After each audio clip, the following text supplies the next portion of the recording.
Good afternoon, friends. My name is Sneh, and you are watching the show of The Hindu Editorial Analysis for 17th of August.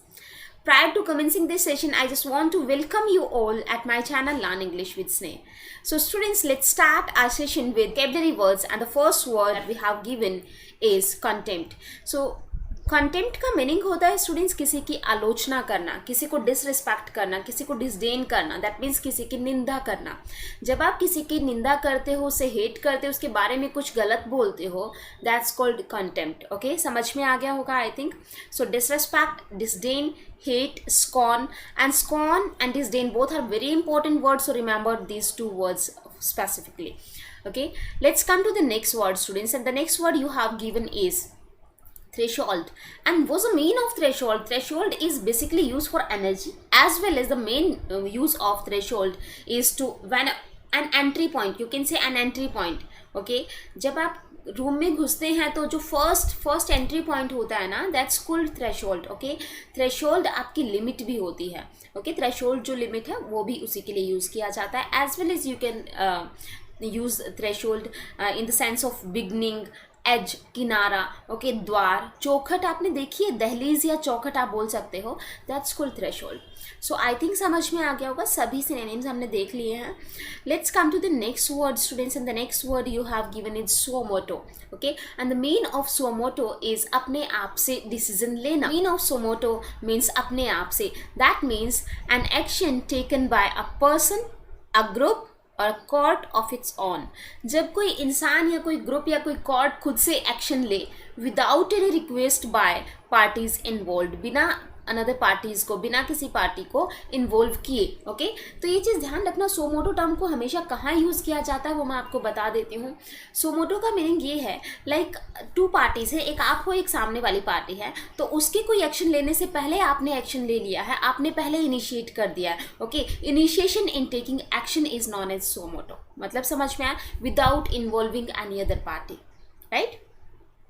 Next word is oratorical. Oratorical का मतलब होता है students भाषण संबंधी. Orator आपको पता है ना, जो वक्ता होता है, ओके, जो स्पीकर जो होता है, that's called orator. Okay, who can effectively deliver a speech, right, that's called orator. तो ऑरेटर से ही ऑरेटोरिकल बना है. ऑरेटोरिकल का मतलब समझिएगा, ऑरेटर की स्किल जो होती है, that's called oratorical. Okay, that means we can say भाषण संबंधी या फिर भाषण देने की कला, आर्ट और practice of public speaking. Public speaking की जो आर्ट है, कला जो है, दैट्स कॉल्ड ऑरेटोरिकल.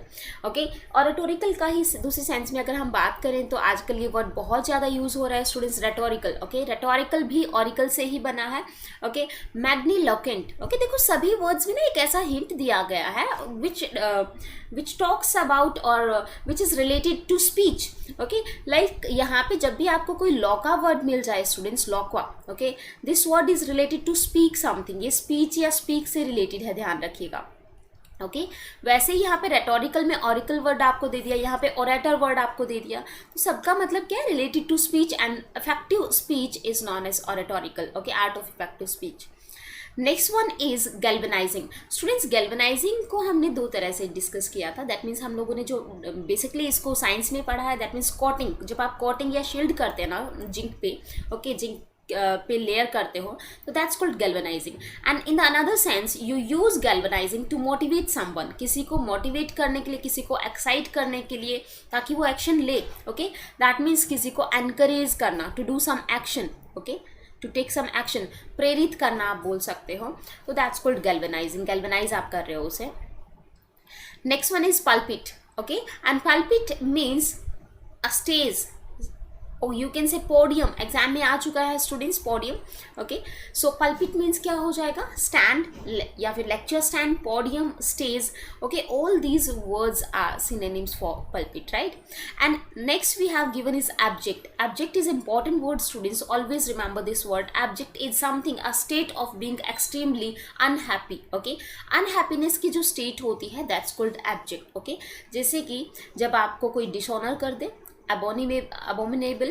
abominable आप यूज़ करते हैं students when someone hates you. Okay, hate के लिए यूज़ होता है. डेस्पिकेबल भी हेट के लिए यूज़ होता है. अंडरस्टूड है, जब आप उसे कोई हेट करेगा तो that state is an abject. Okay, वो स्टेट बहुत ही एक्सट्रीमली अनहैप्पीनेस वाली स्टेट होगी, right. When someone feels extremely unhappy, when someone feels extremely unsuccessful. Okay, कोई उदास कर देने वाली चीज़ जो होती है ना, उसे भी आप एडजेक्ट बोल सकते हो, right. Next one we have given cambrous. Okay, cambrous means something heavy. Okay, बोझिल, समझ में आ गया, भारी आप बोल सकते हो, भारी. ओके, जब भी कोई चीज़ हैवी, लार्ज, जो जिसको कैरी करने में डिफ़िकल्टी हो, ओके, बल्कि भी आप यूज़ कर सकते हैं. So all these words are synonyms for cumbersome, or you can say cumbrous. Next one is scurrilous. Scurrilous is used to dishonor, for dishonor. Okay, that means scurrilous का मतलब होता है जब आप किसी को बुरा बोल रहे हो, जब आप किसी को डिसरेस्पेक्ट कर रहे हो, डिस्पैरेज कर रहे हो. That means abusive language use करना. क्लियर है? जब किसी के लिए कुछ एब्यूज यूज़ करोगे ना, कुछ अपमानजनक, जो उसकी रेपुटेशन को क्या कर दे, डाउन कर दे, डैमेज कर दे, दैट्स कॉल्ड स्कैरिलस. हम बोलते हैं ना, दीज आर स्कैरिलस कमेंट्स. ओके, ये स्कैरिलस कमेंट्स हैं किसके ऊपर, उस पर्सन के ऊपर. ओके, दैट मीन्स वो अपमानजनक क्या थे, कमेंट्स से अपमानजनक स्टेटमेंट्स थी. समझ में आ गया? Let's come to the meaning. Abuse someone with the intention of damaging their reputation. That means किसी की रेपुटेशन को डैमेज करने के लिए इंटेंशनली होता है स्टूडेंट्स इसका यूज़. ओके, तो उसकी जो रेपुटेशन है, उस रेपुटेशन को डैमेज करने के लिए जो वर्ड्स यूज़ किए जाते हैं, जो आप गलत बोलते हो, दैट्स कॉल्ड स्कैरिलस, अपमानजनक, right. And the next word is decipher. Okay, deciphering का मतलब जो है स्टूडेंट्स, समझाना. इट्स अ वर्ड इसमें, दैट मीन्स समझाना, एक्सप्लेन करना. मतलब कि किसी भी टिपिकल सी चीज़ को डिकोड कर देना किसी सिंपल लैंग्वेज में. ओके, समझ में आ गया? So you can say convert a text written in a code or a coded signal into normal language. Okay, जैसे कि कोई भी टैक्स अगर कोडेड लैंग्वेज में लिखा हो, या कोई भी किसी भी तरह का टैक्स है, अगर वो थोड़ा टिपिकल लग रहा है, समझ में नहीं आया, तो you just need to make simple that code. Okay, that's called deciphering. Okay, next word we have given is muffled. Muffled का मतलब होता है to wrap something. Okay, muffled का मतलब होता है टू रैप समथिंग, कवर करना. अब ये कवर किस सेंस में है, लाइक आपको कोई चीज़ छुपानी है तो आप उसे क्या करते हो, उसे ब्लर कर देते हो ना, ब्लर. ओके, या फिर किसी चीज़ से ढक देते हो, या फिर कोई साउंड बहुत लाउड है, ओके, उस साउंड को आप थोड़ा कम करते हो, तो that should be not loud, और you can say mute. Okay, that means आपने उस सिचुएशन को कवर अप कर लिया. समझ में आ रहा है? दैट मीन्स ढक देना, ओढ़ा देना. ओके, तो समझ में आ गया. मफल का यूज साउंड के लिए भी होता है, मतलब साउंड को बहुत कम करना. Okay, as well as you can use muffle to wrap something. Okay, next one is scrutinising. Scrutinising जो है, that means to examine something. Okay, to examine something thoroughly. Okay, पूरी तरह से किसी चीज़ को जांचना, इन्वेस्टिगेट करना, लुक ओवर करना, एग्जामिन करना. All those are the synonyms for scrutinising. Scrutinise समझ में आ गया? स्क्रूटनी करते हैं ना, कि किसको सेलेक्ट किया जाए, किसको नहीं किया जाए. वो स्क्रूटनी में भी हम क्या यूज़ करते हैं, उनके सीवीज़ को देखते हैं, कौन कैलिबर है, किस में नहीं है, किसका क्वालिफिकेशन अच्छा है. तो वो एग्जामिन ही तो कर रहे हो आप, उनके सीवीज़ को लुक ओवर ही तो कर रहे हो, right. Next one is a tight rope. Students, it's very important idiom. Okay, a tight rope. Okay, a tight rope का मीनिंग होता है एक ऐसी सिचुएशन जहाँ पे एक छोटी सी गलती बहुत डेंजरस हो सकती है. ओके, तो that's called a tight rope. Be in a situation where mistake is dangerous. Okay, मतलब टाइट रोप का मतलब समझ में आया कि इसको याद कैसे करोगे. रॉप वो का आप बोलते हो ना, तो रॉप पे चलना जो है, टाइट रॉप पे चलना एक मतलब इतना टिपिकल होता है कि अगर आप हल्का सा आपका पैर फिसला तो पूरा डैमेज हो जाएगा सब कुछ, राइट. दैट मीन्स आपकी डेथ भी हो सकती है. Next, come to shrug off and gloss over. Meaning of these two phrasal verbs are same. Okay, and what's the meaning of these two words? Means ignore it or treat it as if it is not that much important, it is not that much serious. मतलब कि कोई चीज़ बहुत ज़्यादा serious ना हो, okay, तो उसे ignore कर देना. तो उसके इग्नोरेंस को आप क्या कहोगे, श्रग ऑफ. लाइक आपने 2 एग्जाम्स जो हैं अप्लाई किया, 2 एग्जाम के लिए. आपने SBI PO के लिए भी अप्लाई किया, और आपने एक LIC के एग्जाम के लिए भी अप्लाई किया. लेकिन आपका अल्टीमेटली टारगेट क्या है, SBI PO. तो SBI PO के प्रिपरेशन में आप पूरी तरह से लग गए, डेडिकेटली लग गए. ओके, बट आपने इस LIC के प्रिपरेशन को ढीला छोड़ दिया, दैट मीन्स इसे इग्नोर कर दिया. That's called shrug of. Okay, समझ में आ गया. And the last word you have given is stifling. Okay, stifling means something suffocating, or you can say दम घोटू. दम घोटू मतलब जहाँ पे आपका दम घुटता है. ओके, बहुत ही एंजाइटी फील होती है जहाँ पे आपको उमसदार. ओके, हाई ह्यूमिडिटी जहाँ पे होती है, बहुत ज़्यादा ह्यूमिडिटी वाला जो वेदर है. तो ये वर्ड जो है स्टाइफलिंग, ये यूजुअली आपकी ब्रीथ से रिलेटेड है, आपकी वेदर से रिलेटेड है. जब आपको बहुत ही एंजाइटी फील होती है, जब वेदर बहुत गर्म होता है, तो कई बार होता है ना कि लोगों का बीपी लो हो जाता है. उसका रीज़न यही है, दैट मीन्स एक्सट्रीमली हॉट. तो स्टाइफलिंग को आप याद रखेंगे किससे? एक्सट्रीमली हॉट से. वेरी हॉट एंड कॉजिंग, इतना हॉट कि जिसकी वजह से ब्रीदिंग में प्रॉब्लम्स हो जाएं. Okay, causing difficulties in breathing and suffocating. Okay, suffocating भी, सफोकेशन फील करते हो ना, मतलब ये जो स्टाइफलिंग वर्ड बना है ना, ये हॉटनेस और ह्यूमिडिटी दोनों से मिलके बना है. क्लियर है? समझ में आ गया सबको? So let's move to today's article. आज सारे वर्ड्स मैंने डिस्कस नहीं किए, स्टूडेंट्स बहुत ज़्यादा हो जाते, तो उन वर्ड्स को मैंने लास्ट में गो थ्रू हो जाएंगे हम लोग उन वर्ड्स से. क्लियर है? So let's come to the article, and the title of this article is big goals. Okay, big goals that means बड़े बड़े जो गोल्स हैं उनकी बात कर रहे हैं. On Narendra Modi's 7th independence day speech. मतलब अब हम बात करेंगे कि नरेंद्र मोदी जी ने जो 15 अगस्त को जो स्पीच दिया है उसके बारे में यहाँ पे बात हो रही है. क्या क्या गोल्स वहाँ पे बताए गए, कि क्या क्या अचीवमेंट्स हमने. बिग गोल्स का मतलब यहाँ पे समझ में आया कि जो आपने अचीव किया है ना, जो आपके अचीवमेंट्स हैं, जो आपके माइलस्टोन्स हैं बेसिकली, तो उनके बारे में हम डिस्कस करेंगे यहाँ पे. Right, let's come to the subheading. While celebrating milestones, okay, while celebrating milestones, India must not lose sight of governance challenges. मतलब समझ में आया कि जब हम माइलस्टोन्स को सेलिब्रेट करते समय इंडिया जो है, दैट मीन्स हमारी गवर्नमेंट को, इंडिया को अपना, कहते हैं ना कि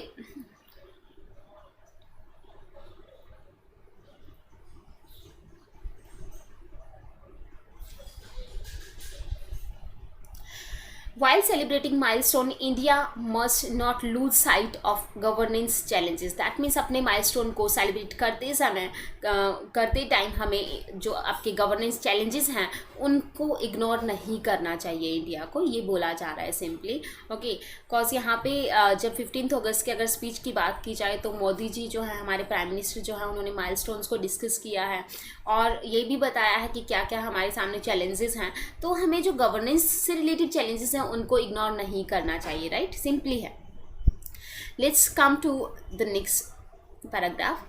Prime Minister Narendra Modi's speech on 74th Independence Day, his 7th consecutive one, on Saturday sought to reassure the nation on the twin challenges of COVID-19 pandemic and external aggression. मतलब समझ में आया स्टूडेंट्स? मीनिंग क्या है? Simply बोला गया है कि प्राइम मिनिस्टर मोदी जी ने जो अभी स्पीच दिया 74th इंडिपेंडेंस डे पे, आपका एग्जाम में क्वेश्चन बन सकता है कि कौन सा इंडिपेंडेंस डे आपके पास सेलिब्रेट किया गया. तो this is 74th independence day and the speech was 7th consecutive speech, okay, which is delivered by prime minister Modi ji. Okay, on Saturday को ये बताया गया, that means sought to reassure the nation. Okay, on Saturday को वो ये nation को ये reassure करना चाहते थे, नेशन से रिलेटेड है, वो लोगों को ये रीअश्योर करना चाहते थे, ये विश्वास दिलाना चाहते थे ऑन द ट्विन चैलेंजेस, दोनों चैलेंजेस पे. कौन से दोनों चैलेंजेस हैं हमारे सामने अभी? कोविड-19 पैंडेमिक है. Okay, and the next one is aggression by China. Okay, external aggression, जो बार बार चाइना धमकियां दे रहा है हमें, जो वार्निंग्स दे रहा है वॉर के लिए. तो ये दोनों चैलेंजेस जो हैं, इनसे रिलेटेड मोदी जी ने आश्वस्त किया लोगों को कि भाई आपको टेंशन लेने की ज़रूरत नहीं है. Okay, you don't need to be worry about all these challenges. Okay, ये एश्योर किया. नेक्स्ट देखते हैं students. He has always used his oratorical skills to foreground concerns, okay, that have traditionally not been considered worthy of a prime minister's personal attention. मतलब कि उन्होंने अपने ऑरेटोरिकल skill से ऐसे मुद्दों को प्रोमिनेंस दिया है, उनको इम्पोर्टेंस दी है, जो कि पर्सनली एक प्राइम मिनिस्टर का अटेंशन नहीं होना चाहिए. ओके, नेक्स्ट देखते हैं students. The very fact that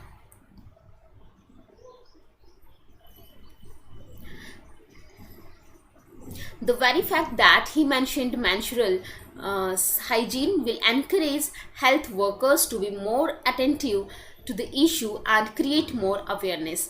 What does it mean, students? उन्होंने ये भी कहा, ये भी बताया कि अगर जो फीमेल हेल्थ वर्कर्स हैं मेंस्ट्रुअल हाइजीन को फॉलो करें, ओके, तो it will help them to improve और टू वर्क इफ़ेक्टिवली. मतलब समझ में आया मीनिंग कि अगर वो मेंस्ट्रुअल हाइजीन को फॉलो करती हैं तो ये उनके लिए अच्छा है, उनकी जो वर्क प्रोसेस है उसको एनकरेज करेगा. क्लियर है? उसमें मतलब वो अच्छे से काम कर पाएंगे. To be more attentive to the issue, okay, and create more awareness. Okay, काफ़ी चीज़ों से अवेयर करवाया. Sanitation and access to drinking water have been issues dear to Mr. Modi's heart. मतलब समझ में आया इसका? सैनिटेशन जो है और ड्रिंकिंग वाटर्स, ये दोनों चीज़ें जो हैं ये इश्यूज मिस्टर मोदी जी के बहुत ही प्यारे इश्यूज हैं जिन पे वो अक्सर बात करते रहते हैं. And the speech reflected that. Okay, यहाँ पे देखो ये लाइन जो है ये ऑथर क्या कह रहा है इसलिए कि ऐसा कुछ न्यू नहीं किया है भाई, कुछ नया नहीं है. आपकी बार जो स्पीच हुआ उसमें सब कुछ वैसा ही है जैसे पुराना वो जैसे बातें करते थे इन चीज़ों की, सेम एज यूजुअल उन्होंने इस बार भी बात की है. तो ऑथर ने थोड़ा सा क्रिटिसाइज किया है. चलो आगे बढ़ते हैं. जल जीवन mission, we have started a mission that is Jal Jeevan Mission, our government basically, that seeks to provide piped drinking water to every home. Okay, जल जीवन मिशन जो है उसने क्या डिसाइड किया, उसने ये सोचा कि वो प्रोवाइड करेंगे drinking water, piped drinking water to every home. Okay, हर घर वो सप्लाई पहुंचाएंगे किसके? ड्रिंकिंग वाटर की. अलोंग विद एक्सपेंडिंग नेटवर्क्स, उसके साथ साथ वो नेटवर्क्स को, इलेक्ट्रिसिटी के नेटवर्क्स को एक्सपेंड करेंगे, इंटरनेट को एक्सपेंड करेंगे, बैंकिंग फैसिलिटीज़ को एक्सपेंड करेंगे, कुकिंग गैस फैसिलिटीज़ को प्रोवाइड करेंगे. विल इक्विप, ओके, इक्विप का मतलब होता है कोई इक्विपमेंट जो आपकी हेल्प करे. Okay, will equip India, okay, जो इंडिया को इक्विप करेगा टू राइज हायर. ओके, जो इंडिया की जो फ्यूचर में जो ग्रोथ है उस पर कुछ एड ऑन करेगा. That means will equip India to rise higher. Okay, right. Next we have given slogans such as self-reliance, vocal for local, make in India to make for the world are just old rhetoric for a new occasion. Okay, मतलब समझ में आया. जो हमारे slogans जो पहले से बनाए हुए हैं that means self reliance. Okay, India is working on self reliance, that means आत्मनिर्भरता पे इंडिया काम कर रहा है. Vocal for local, okay, that means just to give priority to your local products.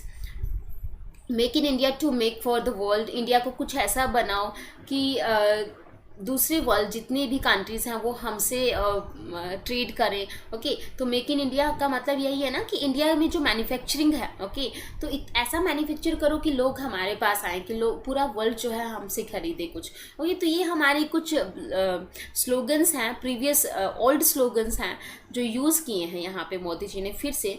Are just old rhetoric, ये सब old rhetoric हैं for a new occasion. Okay, तो ये दोबारा से इनका यूज़ करना मीन सभी स्लोगन्स का, इसका सिंपली यूज़ मीनिंग ये था ताकि स्टेट्स जो हैं वो कायम करने लग जाएं. क्लियर है? तो उनकी एनहेंसमेंट के लिए, उनके मोटिवेशन के लिए इनको दोबारा से यूज़ किया गया, ऐसा ऑथर ने बोला है.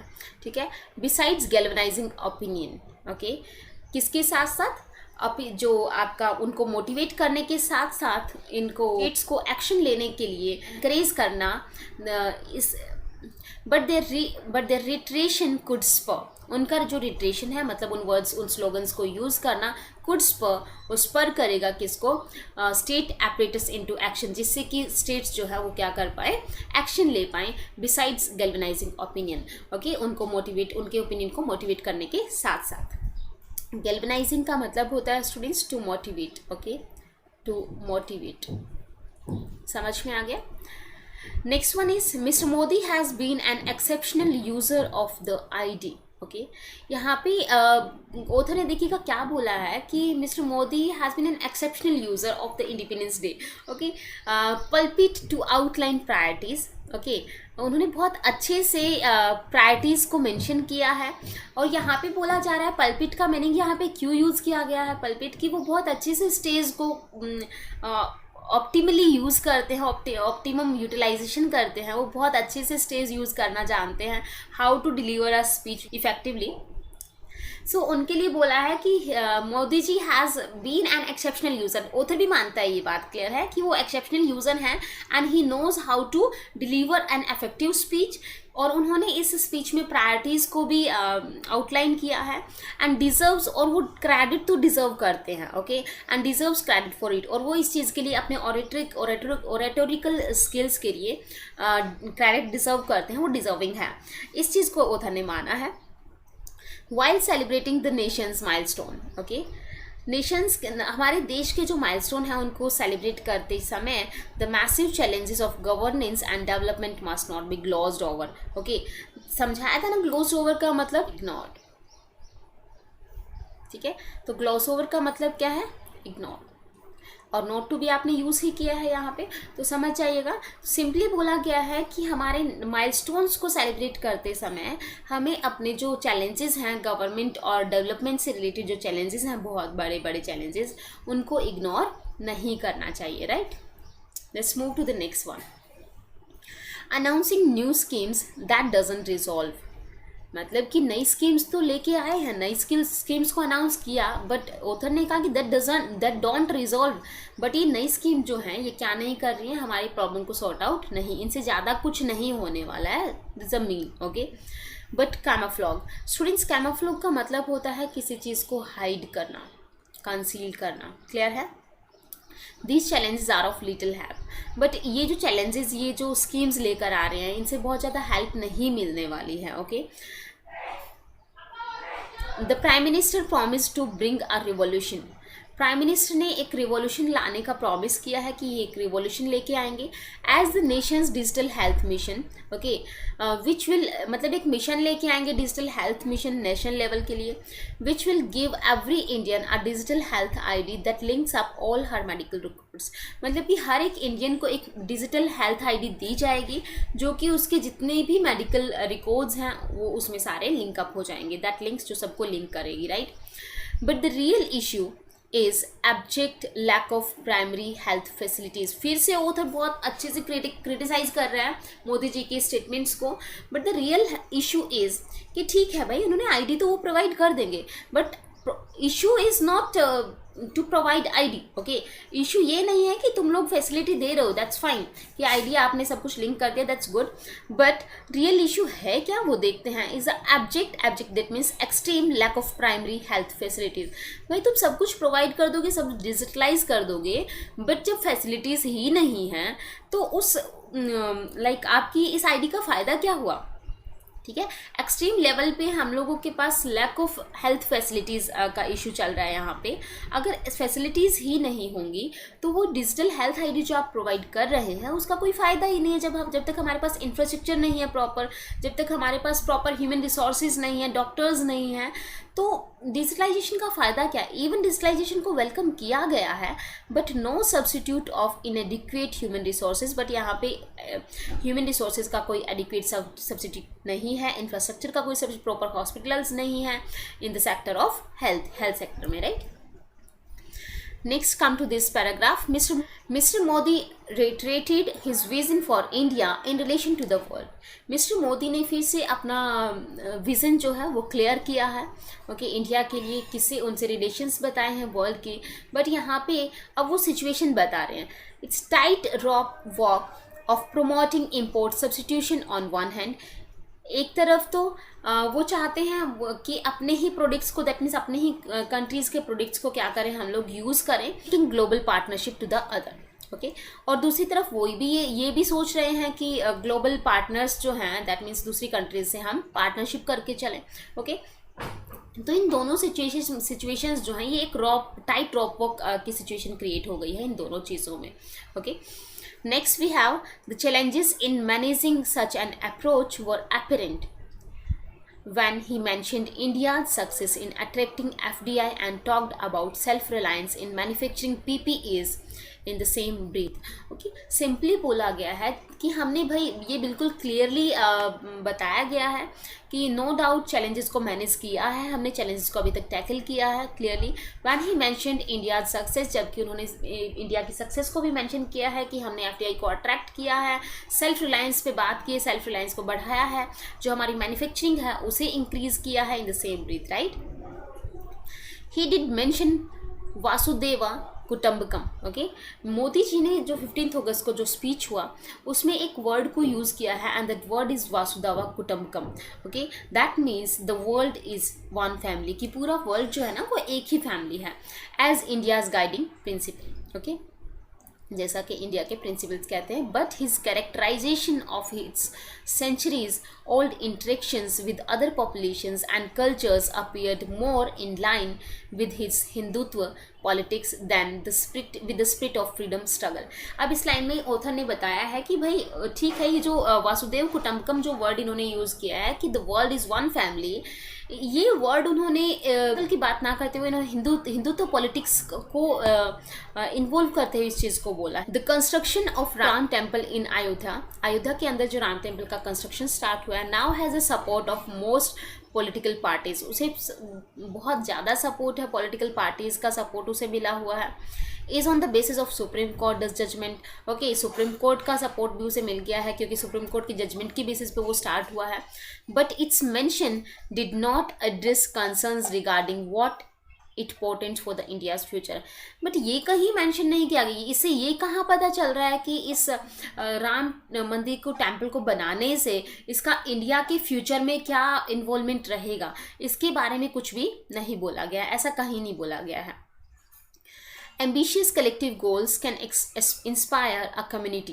ओके, अगर हमारे एम्बिशियस गोल्स होंगे, कलेक्टिवली हम गोल्स डिसाइड करेंगे, that means ambitious collective goals can inspire a community. एक कम्युनिटी को जो एनकरेज करते, कम्युनिटी को जो इंस्पायर करने वाली चीज़ है वो कलेक्टिव गोल्स हैं, हमारे एम्बिशियस कलेक्टिव गोल्स होने चाहिए, which must be increasingly inclusive as it's progress. Okay, और तभी एक कम्युनिटी प्रोग्रेस करती है, तभी हमारी प्रोग्रेस होगी। नेक्स्ट बोला triumphs that are not equally shared are not triumphs at all. Triumphs का मतलब होता है स्टूडेंट्स विक्ट्री। ओके, सिंपली बोला गया है जो विक्ट्री आप इक्वली शेयर नहीं करते हो, अल्टीमेटली कोई विक्ट्री होती ही नहीं है। अगर आप अपनी जीत को शेयर नहीं करते हो तो वो जीत नहीं है। Okay students, that was all about today's article.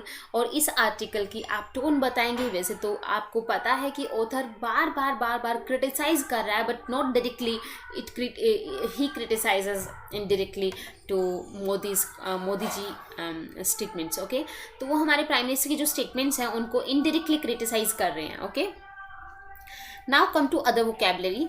Next one is, first one is malice. Malice का मतलब होता है किसी को हार्म करने की इच्छा। ओके, इल विल, जो आपकी बुरी इच्छा होती है ना किसी को दुख पहुंचाने की, किसी को परेशान करने की, that's called malice. Okay, mal word जहाँ भी आएगा ना, that is related to ill, और that is related to evil, that is related to bad something. okay, personages का मतलब होता है जो VIPs होते हैं, जो सेलिब्रिटीज होते हैं, उनके लिए personages हम वर्ड यूज करते हैं। इंटेंट का मतलब हम डिस्कस कर चुके हैं, दैट मीन्स इंटेंशन और आपका पर्पस क्या है। एब्रेसिव जो वर्ड है स्टूडेंट्स, ये एब्रेसिव आप यूज करते हैं बेसिकली जब आप कोई रगड़ने वाली चीज़ होती है ना, रगड़ने वाली चीज़ को एब्रेसिव आप बोल सकते हैं, which is very harsh, which is use to grind something. Okay, animate version का मतलब वही है जो कॉन्टेम्प्ट हम डिस्कस करते हुए आए हैं अभी तक, that means scorn, disdain, criticism, censure, all these are, that means किसी की आलोचना करना। डिस्कॉर्डेंट का मतलब होता है सबका अग्री ना होना, दैट मीन्स डिसअग्रीमेंट, डिसेंट और at odds. Okay, at odds ये एक फ्रेज है, ध्यान रखना, इडियम है। नेक्स्ट वन इज इनएडवर्टेंट का मतलब होता है students unintentionally. Okay, that means you did anything, okay, you don't did. Inadvertent का मीनिंग है अनइंटेंशनली, दैट मीन्स जो भी आपने किया वो इंटेंशन के साथ नहीं किया, वो आपने अनविलिंगली किया, राइट। स्टेलवर्ट का मतलब होता है which is reliable, which is loyal, which is hard working. Okay, तो लॉयल, रिलायबल, हार्ड वर्किंग जो होता है that's called stalwart. Okay, next one is reticent का मतलब तो आपको पता ही है, जो पर्सन बहुत ही शाय होता है, ओके, बहुत ही टिमिड नेचर के होते हैं, तो उसे हम क्या कहेंगे, रेटिसेंट। जो कहते हैं ना मितभाषी, जो बहुत कम बोलते हैं। ओके, बहुत कम बोलने वाले को आप क्या बोलोगे, रेटिसेंट। जो बहुत ज़्यादा बोलते हैं उसे क्या बोलेंगे, बताइए। जो बहुत ज़्यादा बातें करते हैं, जो टॉकेटिव होते हैं, talkative, that one is garrulous. Clear है। Next one is acquiescence. Okay, acquiescence, that means agreement, that means consent, or you can say सहमति. एक्विसियंस का मतलब समझ में आ गया. एक्विसियंस का मतलब है अग्रीमेंट, दैट मीन्स आप सहमत होना. ओके, नाउन है ये.